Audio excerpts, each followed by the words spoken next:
ठिक छ यसमा भित्र हाल्दिउँ त्यसपछि अनि उसबाट चाहिँ नट टाइट गरेर अनि दिउँ कि एकछिन ल ल्याऊ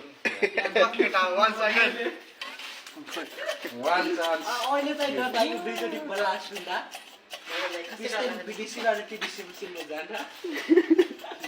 भयो नि बल्लास अब अब मजाले चाहिँ यसलाई नट खस ल नट ल्याऊ